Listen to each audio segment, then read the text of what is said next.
a celor ce cântăm Mântuitorule noi. Ți-ai dat sângele tău mucenice ca un prinos, cel ce să da sângele sfânt slăvire pentru noi. Și-ai cântat răzbut împreună cu plâns și ca mai înainte de acasă. Și acum și pururile și în vecii crezi la noi. Văzut au îngerii născătoare de Dumnezeu, lucruri străine la nașterea ta. Noi ești cu cântat. Din bătaie ai izvărât răul cuvioșilor și jertfa dreptului cu apa ai mistuit-o. În temnița iadului, patile rămând mai mântuit. Pentru aceasta te binecuvântăm, stă pe tine stăpânul tuturor, și te prea înălțăm în toți vecii, prea să-l vedeați cu minune. Prea aceasta înălțăm în toți vecii, prea sfântă născătoare de Dumnezeu miluiește-ne de noi. Unirii cuvântului cu mine, omul lui Dumnezeu, cel ce prin Paște este neanfiat din tine, să lăsluim cu sfântul binecuvânt și în rezultătul în toți vecii, pe tine cei bine credincioși, în fructoare nașterea născătoare de Dumnezeu mântuit, atunci mine picuită, iar finită, pe tot ce urmă din să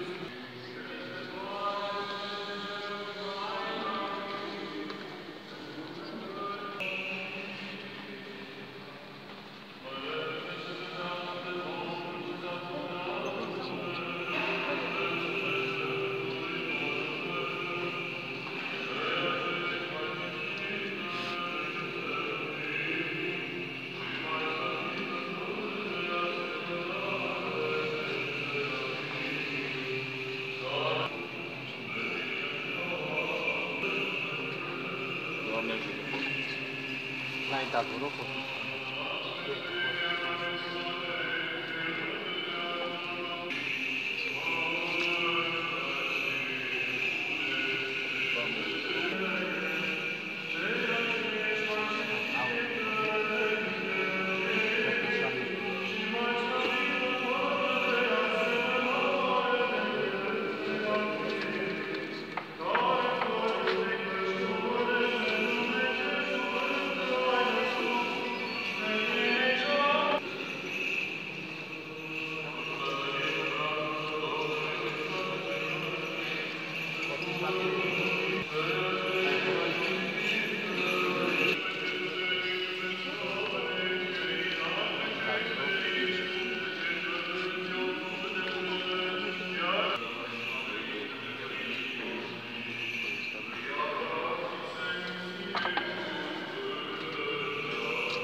Haideți, vă rog, poftim înaintați.